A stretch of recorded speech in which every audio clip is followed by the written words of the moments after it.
very appropriate song. This is Jim Lowenstern. This is my radio talk show. We are back this week. Was just driving in the Boston area, coming to the studio, and bringing my assistant Jen over to help. And she was asking me, "Is there usually this much traffic?" And no, it was usually no traffic. And a taxi cab, it looked like, probably jammed on his brakes or something because he got rear-ended, and the car behind him was totaled. So when I hear the Allman Brothers and Greg's singing about "Wreck My New Car," yeah, I sat in traffic for about 20 minutes. I'm running a little late, but glad you could join us today.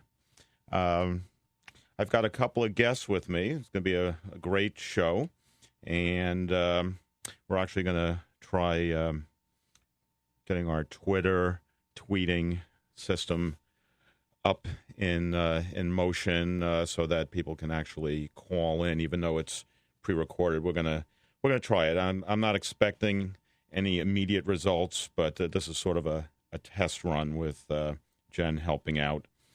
So I have in the studio, and then I also have on the phone, we have Linda Maxwell, who's the general manager for a company called the MLSonline.com, and we have their company CEO, Keith Castonguay. I think I pronounced both names right. Welcome, Linda. Thank you. And Keith, you're there? I am. Okay, great. Our show, just to give you a little heads up, I'm sort of like the Mike Wallace of real estate. I ask the really tough questions. So all the questions that you've given me, I've thrown them all out, and I've replaced them with the really devilish questions. So let's start with you, Keith. I'm saying this all a little tongue-in-cheek, by the way. Sure. Yeah, sure. So, Keith, where are you physically right now? Because you're on the phone. I have no idea where you're even calling in from. The Twin Cities here in the state of Minnesota. Okay, so your company, the MLS Online, you started it yourself? I did, 2001. 2001. Any partners? No, it's a venture I started on my own. And so that would have been 11 years ago. And what prompted you? Well, give me a little background. What were you doing in 2001 or previous to that brought you to the point where you wanted to start your own real estate company? Right. I was licensed, got my license first in 1993.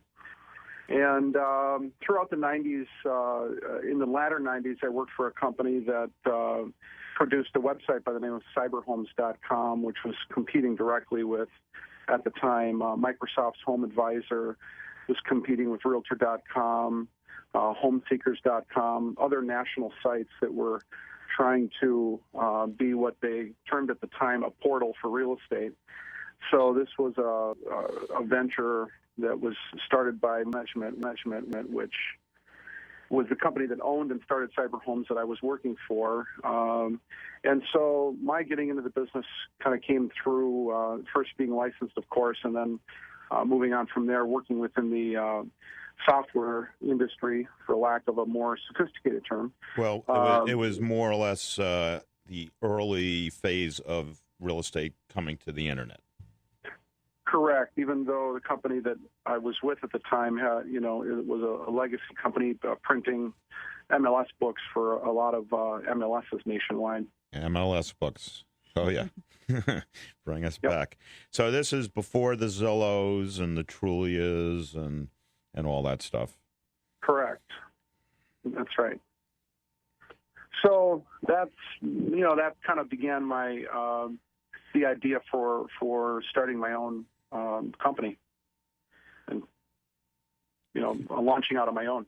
That was kind of the genesis. And what was your vision when you started? Was it a virtual company? And Tell me a little more about. I worked for again Cyber Homes and thought, boy, if you could have a site that had the listings like Cyber Homes did, you may be able to do well as a broker instead of simply trying to sell advertising on the site like Cyber Homes was trying to do, and like a number of the business models were trying to do at the time. I thought it made sense if you could have the same type of a site as a broker, that you may be able to make a lot of relationships with consumers looking for real estate. So that was kind of the idea behind the notion behind the idea of starting my own company and moving in that direction. Okay, so obviously we all know the internet just changes. I don't want to say daily, but we have new product, new methods of communication, new data search engines, and it almost seems like any real estate broker at this point, for just a few bucks a month, can have a very, let's say, robust website of their own. And back when you started in 2001, probably wasn't as much the case. I mean, 2001, the books may have still been used. They were being phased. They were being phased. I don't know about that, but, yeah. But no, you are right in that respect, that there are what I'll call service providers that create these searches for IDX or for the layman's term, searching the listings online. There's companies that can provide for agents and brokers, can put searches together. So that's why a lot of the home searches look the same or have the same look and feel, because similar, brokers use a lot of the same providers, so to speak. At least that's common in the industry. Right. So your vision of what you wanted to do in 2001, I'm sure by this year, we're in 2012 when we're doing this show, things have changed. 11 years later, if you look back to what you were doing in 2001 and where you are now, what adjustments would you have made in 2001 in your vision? It's a long question, but boy, I don't know. That's a tough question. I at the time we launched right after 9/11. So it was a tenuous time, obviously, in markets, whether it be real estate or financial, or the country was a little bit on pins and needles. But as far as the technology and what we did, we used what we had available at the time, and as far as what we would change, I don't know that that I would change anything as far as how I started things up. But obviously, we've progressed since then, which is great. So you have sort of like an all-encompassing generic name for the company, and your website specific to different geographic areas as opposed to like a national database. We are operating in 3 markets, and in those 3 markets, we serve very comprehensively as far as the data that we provide. For the markets we're not in, we simply provide a link off to another site that has listings for those areas that we're not operating in. So you're sort of covering most of the 50 states in one way or another? Yes, if we're not operating there, then we provide consumers with the ability to link and be able to search homes, but we may not, handle those requests and so forth. But at least we give them a solution. Okay. What's that other site? Can you mention it? That's a good question. I don't know if I can. So how about if we don't? Just okay. For the simple reason that I haven't gotten permission ahead of time. Okay, that's fine. The 3 markets that you cater to?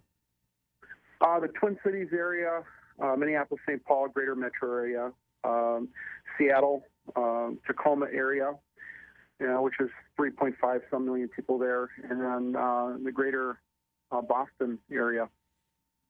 And how did it come for you to be in those 3 markets as opposed to different markets? Well, that's somewhat of a long story, but in short, I had someone who was very close to me in Minneapolis, who was from the Seattle area. We did some market research, and he and his family, desired to move back there anyway. And our, metrics placed it among the better markets in the U.S. to go to, as far as demographics and so forth. So it was a perfect fit there. And then Boston, we selected Boston because we thought it was just a great market to get launched in for a third market, and it provided the right demographics of what we were looking for. Okay, how did the whole Boston market start up with you? I have Linda here. Linda, you can jump in on this as well. Well, after discussion with Keith, an agreement I would relocate out here. I was here October 2010 and began all the required paperwork and licensing with the state. And after that was completed, we opened the doors for live business middle of February 2011. Okay. Your company, is it more of a virtual model, or do you have physical offices in those three cities? It's really both, Jim. It's really a mixture. I mean, I don't know that I set out to do one or the other. I think that as I began to the business and found the right mix. So we do have a local office that we have agents come into in each of our markets, but on the other hand, we're not expanding in a brick and mortar sense. So it would probably be most accurate to call us virtual, but we have a presence and facilities in each market we serve. Mm-hmm. So in the 11 years, do you see changes in the perception of the business in your own mind or in the brokers' minds that are coming to possibly work with you, or the brokers that are already working with you? I guess I'm not entirely clear on the question. Okay, let me rephrase it. So, as far as the whole internet business model being probably the number one way that real estate brokers are getting customers right now, and the impact that the internet has made on the business, are the brokers that are coming to you, even coming into the office, do they care? Do they say, I like your website, I like the way you pay the commissions, I like your marketing, I like your, what has changed? Something must have changed in 11 years. I mean, over the 20 years that I've been, or near 20 years I've been in this business, I mean, obviously, I'll say traditionally, and I'm speaking from what I understand of beyond that 20-year period, but traditionally you have a brick and mortar office in a city or neighborhood, and they try to be a community presence there physically by having a building, and agents would typically come in to the office for whether it be a social functions amongst agents or sharing information, data, sharing new listings, physically being together. They would come in, of course, in the early 90s, late 80s and that, to get on the MLS through computers and modems and dial-up, and nobody had that in their homes. Obviously, that's changed quite a bit. It's dispersed, and now everyone has a home office, and everyone's connected wherever they are. Well, the physical offices get walk-ins, too. They do. I think a lot more in the old days, but that still happens. And their phones ring. Absolutely. Does your company have like a central 800 number for the three markets, or local? No. We have we answer our phones locally in the market. Our receptionists are typically or almost always licensed. So we maintain a physical presence in really all respects for the business we do in each market. Do you do any print advertising? What's your very philosophy little. on that? Some, but very little. When you say some, are we talking newspapers? Are we talking direct mail? Well, sometimes agents will obviously have a client that would like to see their home in the local paper or in the paper that's serving the greater metro or the markets we're in. So we will advertise listings there. As far as company advertising, very little is in print. Can I interrupt a minute? Please. When I began in real estate, print marketing was still something agents would do for listings, and I did participate in that as well. Special magazines that showcased homes, etc.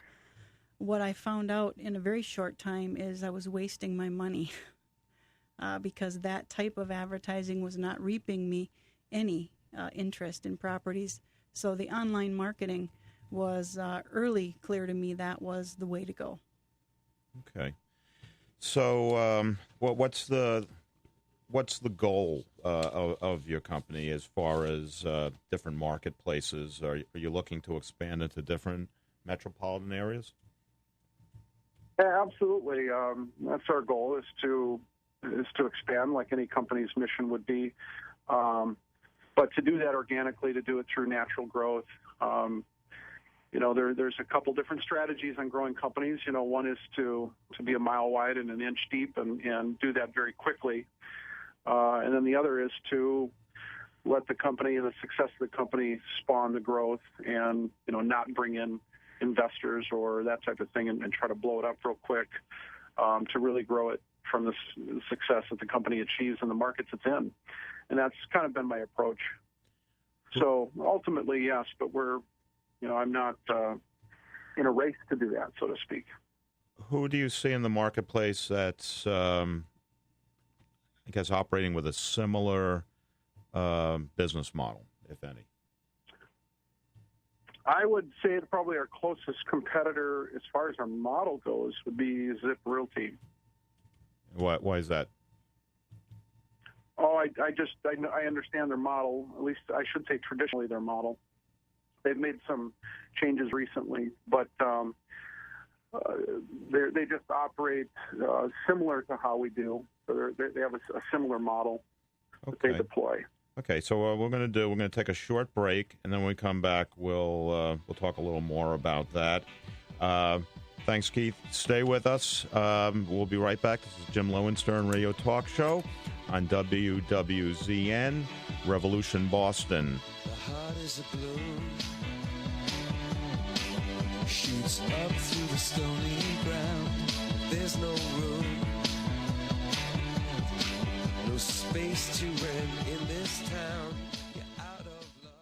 When you are looking to buy or sell real estate and you are looking for the right realtor to do business with, NewEnglandProsperity.org is a nationwide network of carefully selected brokers who are willing to give both you and your favorite charity a large portion of their commission. These brokers are only too happy to donate to a charity and to credit you back money to help with things such as your mortgage closing costs, title insurance, moving expenses, and more. When you're starting to look for a realtor first, go to NewEnglandProsperity.org and sign up. You'll be referred to a broker who will have your interests first and who will also credit you and donate to charity. Look them up at NewEnglandProsperity.org. And when you sign up on their website, you can expect a top broker to return to you with the call to begin discussing the next steps in your selling or buying process. NewEnglandProsperity.org brokers make it easy to buy and sell real estate, and they make it easy for you to pay for your closing costs because they pitch in with a piece of their commission and they make charitable contributions. For all of the information, just go to NewEnglandProsperity.org. We are changing the way America buys and sells real estate.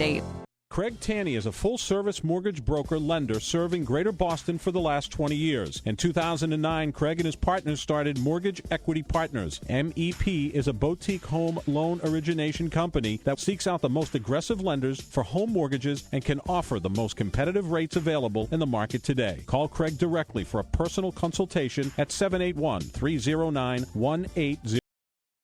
Loan origination number 142580 and NMLS 1936. Castles Magazine, an in-print and online magazine and database of exceptional properties, is available to you 24/7 at castlesmag.com. Considered by Google to be the online authority of luxury real estate, castlesmag.com is the best way to search for properties anywhere in the world when you are looking for your dream home, and the best realtors to help you with your search. Castles Magazine and castlesmag.com, one in print and one online, and always at your service. Not just opening doors, opening the doors that you dream of.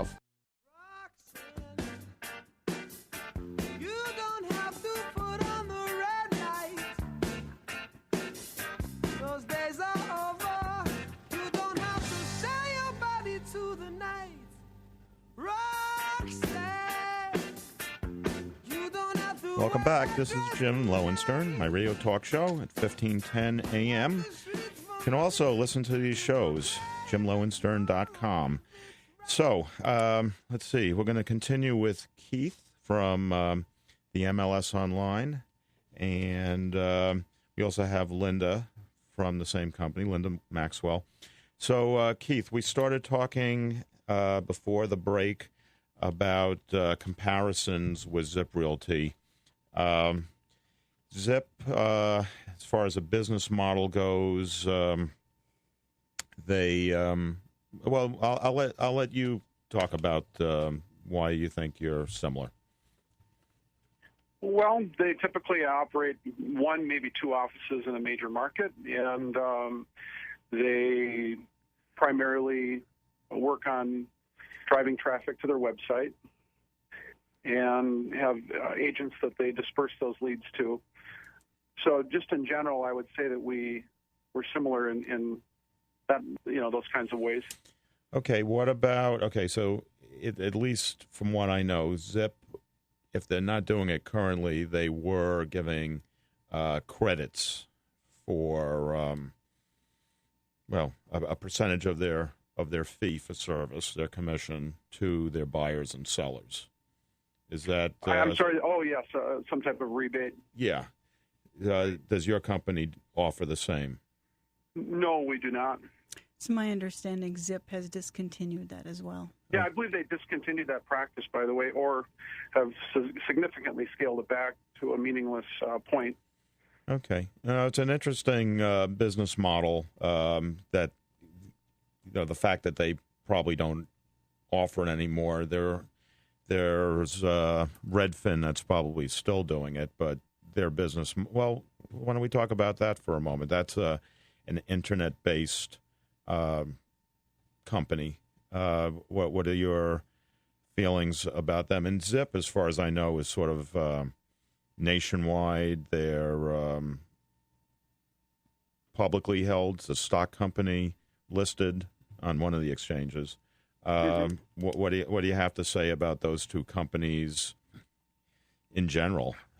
That's a good question. Redfin, I think, is similar, but not as similar as Zip Realty would be to how we operate. But obviously, they offer discounts. At least to my understanding, Redfin has done that for a while.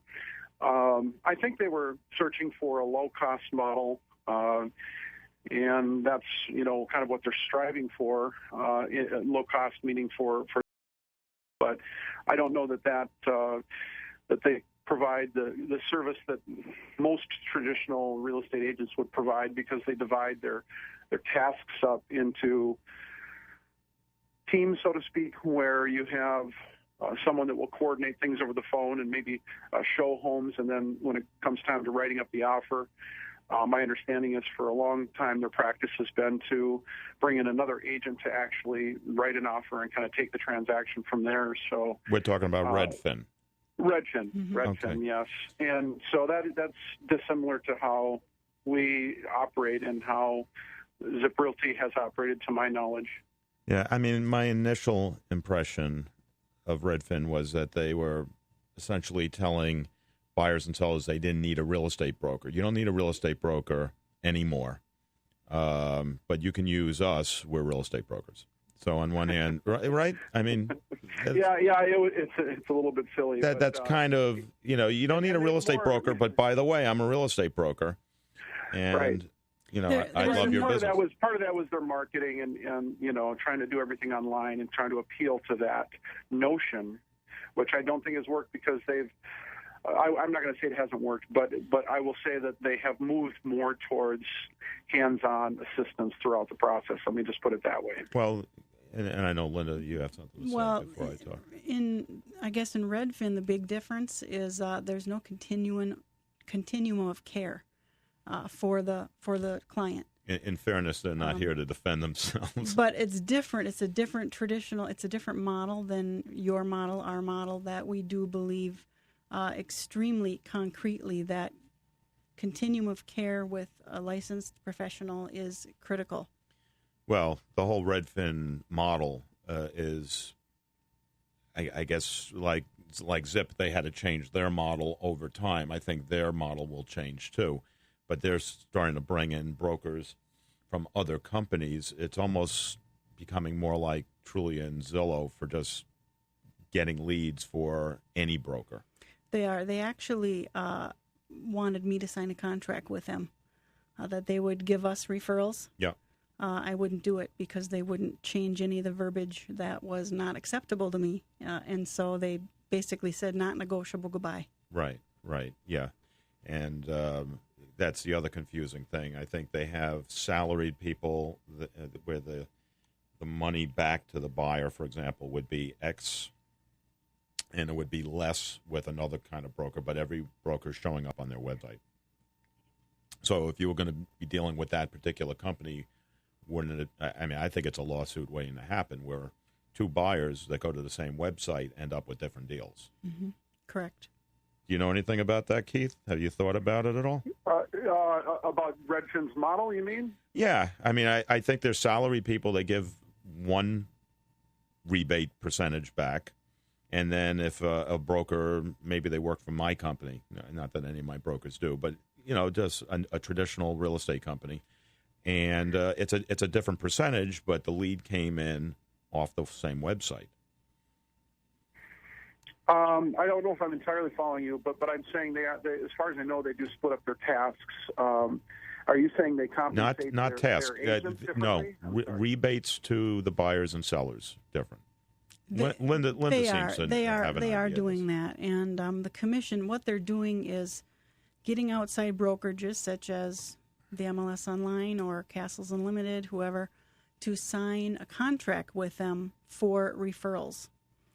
They will then send us the referrals, and then based on, quote, our performance with past referrals, we get a certain percentage, we can earn more, and they always require us to give a discount back, a portion of our commission back to the buyer or seller. Right. Yeah, it would seem to me that you probably have enough of your own leads, and there may even be some overlap there with whatever they would give you anyway. That was one of my issues in the contract, yep. Yeah. Why would you want to aid and abet the competition, we'll say. Right. All right, so I got some great questions here that you provided, so let's look at them. Here's one about the market, and Keith, you can answer this as well as Linda. If I'm a home buyer, how do I go about getting the best deal possible on the house I'd like to buy? What steps would you suggest? As far as I'm concerned, and I've been, like I said, licensed since '93, but to me, it's really about understanding your negotiating position and understanding the market.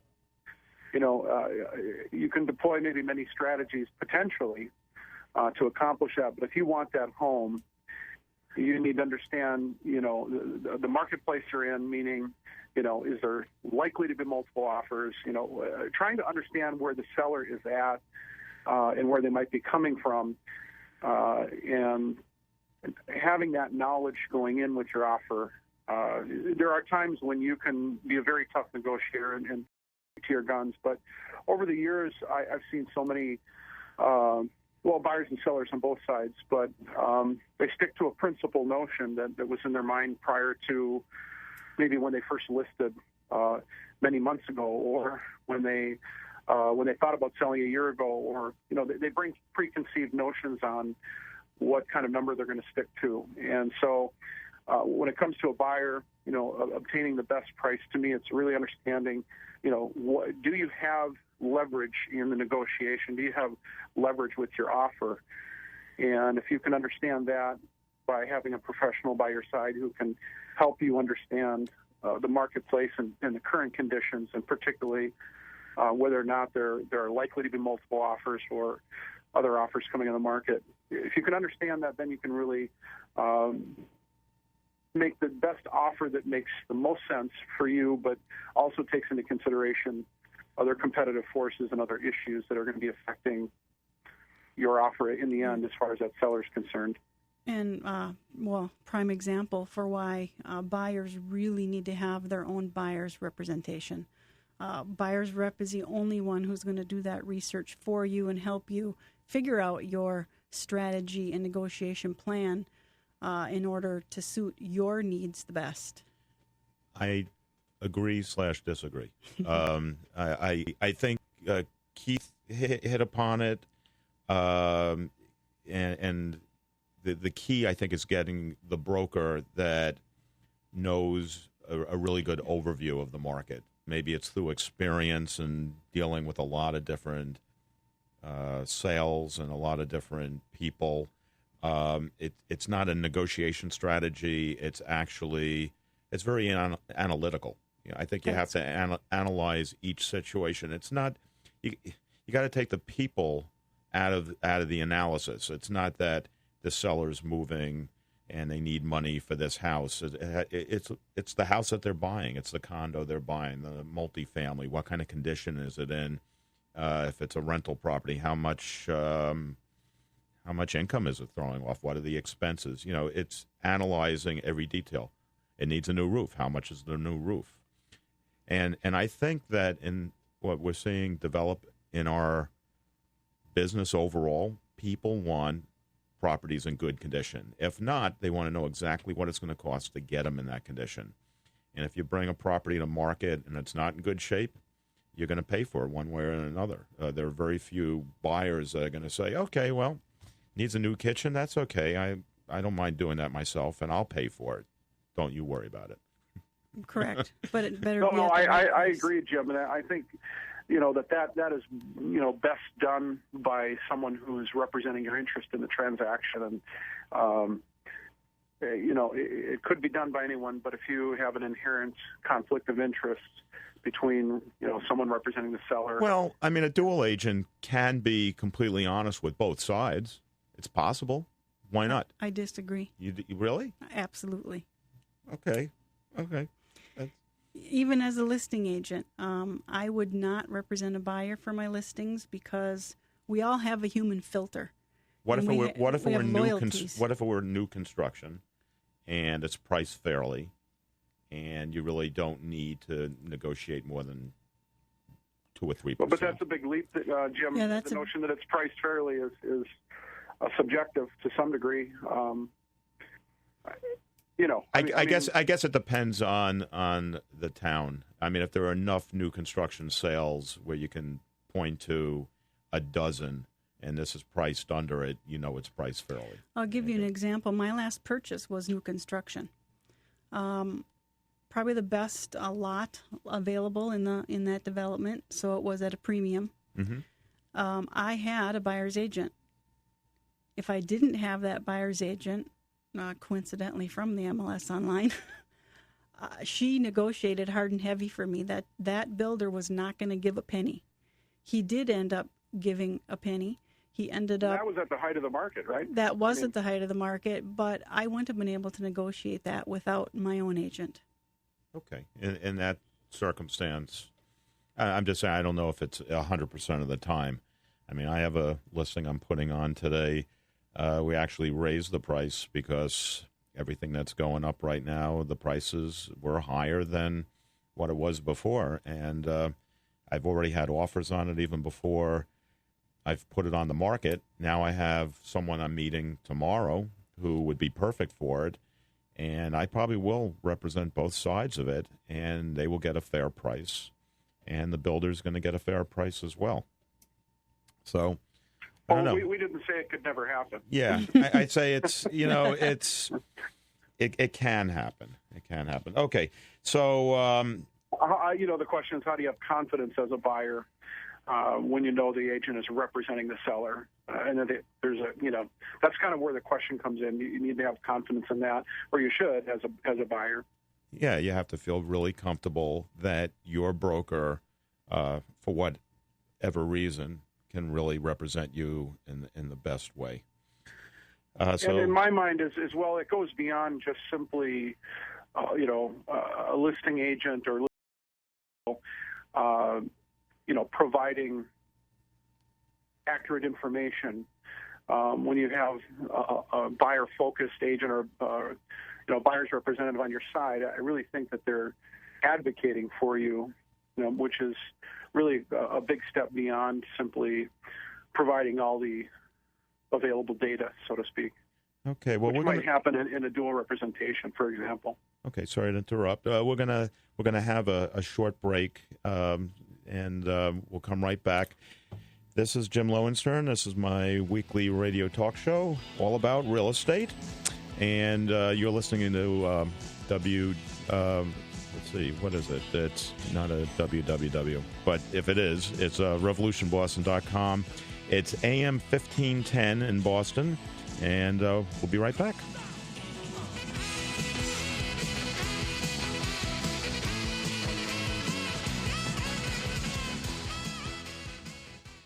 When you are searching for a new home, you want to be working with a realtor with years of experience, a professional with intimate knowledge of the communities that you are considering moving to, and someone who really wants to represent you as a buyer in what is probably the largest investment you'll ever make in your lifetime. Please visit us at castlesunlimited.com or call us anytime at 800-967-3561. Start your search anytime 24/7 at castlesunlimited.com, and a Castles Unlimited Realtor will get back to you just as fast as possible. Castles Unlimited Realtors, expert advice and quick, informative information on all the listings, not only your local market, but information on properties for sale or rent anywhere in the world. Your Castles Unlimited Realtor is always there to help you with your next move, your next purchase, your next home, or commercial property sale. CastlesUnlimited.com and 800-967-3561. Find your way home with your favorite Castles Unlimited Realtor. Is your home suffering from any sort of water damage? Are you in need of a proper roof replacement? If so, you need Capstone General Contracting. We specialize in water and fire restoration, roofing and siding, additions and remodeling. Offering valuable contracting services and exceeding your expectations is our promise. Contact us at 508-799-4463 or through our website, gccapstone.com. When buying or selling a home, always be sure to use a local realtor who has the knowledge and experience to help you get the most from this market.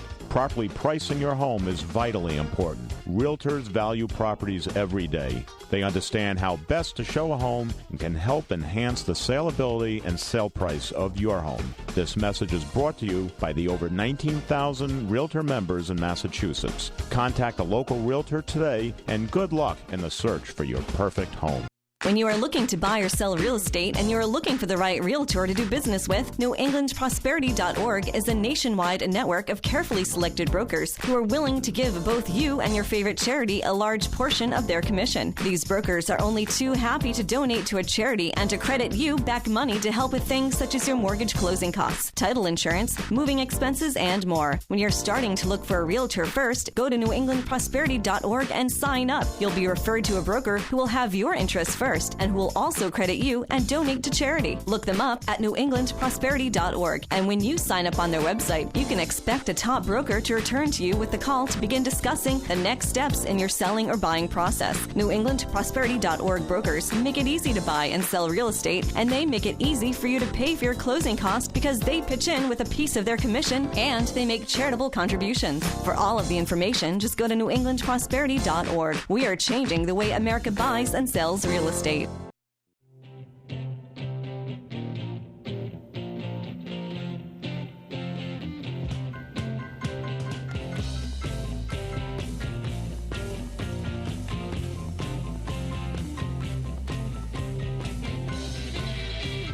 Hello, it's Jim. Welcome back. Okay, we have Linda Maxwell and we have Keith Castonguay from the MLSonline.com. And either Linda or Keith, you can answer a question for my audience. How can a home seller today best make their home stand out from the competition? Are there any things that a seller should focus on? Lots of things. You're going to hear it probably from every listing agent you speak to. Curb appeal, updates, fresh, painting, flooring if you can do it, decluttering, clearing out closets, all of those items, removing personal items from walls, etc. Staging, in other words, makes a tremendous difference in marketable time that your home is going to sit on the market or sell. Okay, anything you want to add, Keith? Sure. Obviously, on the promotion side, you want to make sure that when you list your home, that it's not only on the local MLS, but you want it promoted online, and you want to make sure, in a sense, that it's on every available website that has anything to say about traffic. As far as, because buyers we know today, first place they go is they jump online. So you really want to make sure that your home is everywhere and that you're not with someone who's, only putting it on the MLS, or, you don't want to limit your distribution of your listing in any way. So you want to promote it as much as you can and in as many places as you can, so it's exposed to the wider marketplace. Okay, what makes the MLS Online different when representing sellers? Different from any other company that's out there? Well, I think there is a difference. Linda, or I could take that, but go ahead, Linda. Well, we're very traditional, so we do the traditional listing model, but we do have some proprietary tools that we give our sellers that we have not found our competition basically, I guess, have. Giving our sellers kind of some control and feeling in control of knowing what's going on with their listing. They get a special log on. They can view how many people on a daily basis have been viewing their property from our website. They actually get access to view which agents, buyer's agents now, are setting up showings. They get access to feedback. They can log in anytime. We also give them a weekly activity report that's generated that provides for them information such as how many people have viewed their property from our website, how many have viewed it from the, I think, 33 to 35 syndicated sites in which we market their property on. What was the average, quote, stay time for viewing it? Did anybody print their listing? Did anybody save it to a favorite list, etc.? And then on the other side of that, it also gives kind of the local competition same data. So they can compare side to side. How is their listing faring compared to the competition, which then also gives us a window in which to have a discussion about if the competitors are getting more views, let's say, than theirs, we need to do some changes in marketing. Okay. Anything you want to add to that, Keith? I think Linda did a great job. I think she did a great job. Okay. Given the current political and economic, we'll call it headwinds, can the housing market make a full recovery? I believe it can. I believe it can, and I don't just say that, because I'm in the industry and so forth. But I think it's capable. I mean, the market is slowed. Building, new construction for a large part across the nation, came to virtual standstill. There's still demand there. People are needing a place to stay, period. And so when you stop making a product, eventually, and I think we're beginning to see that now. But what about the price erosion? That is going to take, I think, a long time to recover from. There's just certain mechanisms that are in place now that were not there, 6-7 years ago. For example, on how appraisal. I'm sorry? Yeah, I was going to say, such as what? Such as, how appraisals are done, there used to be a real close communication between, a lender or lending, institution and the appraiser and the real estate agent. I mean, it was a lot of discussion going back and forth. Some would say, inappropriately, but I think it was less often than some would like to believe. But so when an appraisal is done on a property, it sticks. They're always looking backward in time for data. If you're looking back 3 months, 4 months, 6 months for comparables, and the market was down back then, those appraisers are going to have a hard time adjusting that upwards. So I think there's definitely a lot of pressure, to get these values back into where they were. And even if you take I'm just going to call this a healthy appreciation, 5% per year. In the Twin Cities area, we experienced almost over 10 years, 8% compound year-over-year growth. I don't know the numbers for the Boston area. But regardless, if you take a 5% growth, it'll take, a typical house, 12, 13 years to get back to where we were in the 05, 06 height of the market, if you will. And that's assuming steady growth. So I think it's going to be a while before we see appreciation in the city. Back. Yeah, in the city that I sell mostly in, Newton, Massachusetts, we actually didn't get hammered at all, and I'd say we're probably at those numbers or even higher now than in 2005.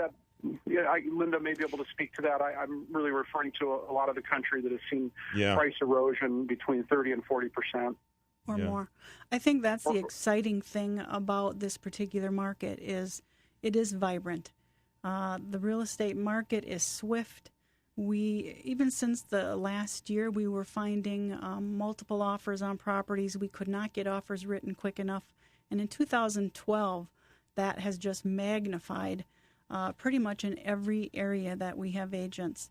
We have an inventory shortage, but yet sales are up. I think this most recent market data year to date from this time last year, it's up about 33%. So it is. What's up 33%? Sales overall. Okay, sales volume. Yeah. Okay. So not price. I knew that. No, not price, but it is going up, and it's going to go up if the inventory shortage continues. Yeah, and actually, I don't think we want it to go up that fast because what goes up fast comes down just as fast as we found out. Right. So, some stability there would probably be best, right? And like Las Vegas, for example, a perfect example. So let's just go back. We have a few minutes. We'll talk about your business model.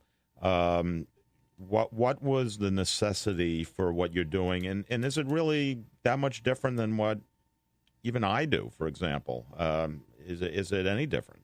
Is it just that we have a different name and that your name has the .com specifically mentioned in it?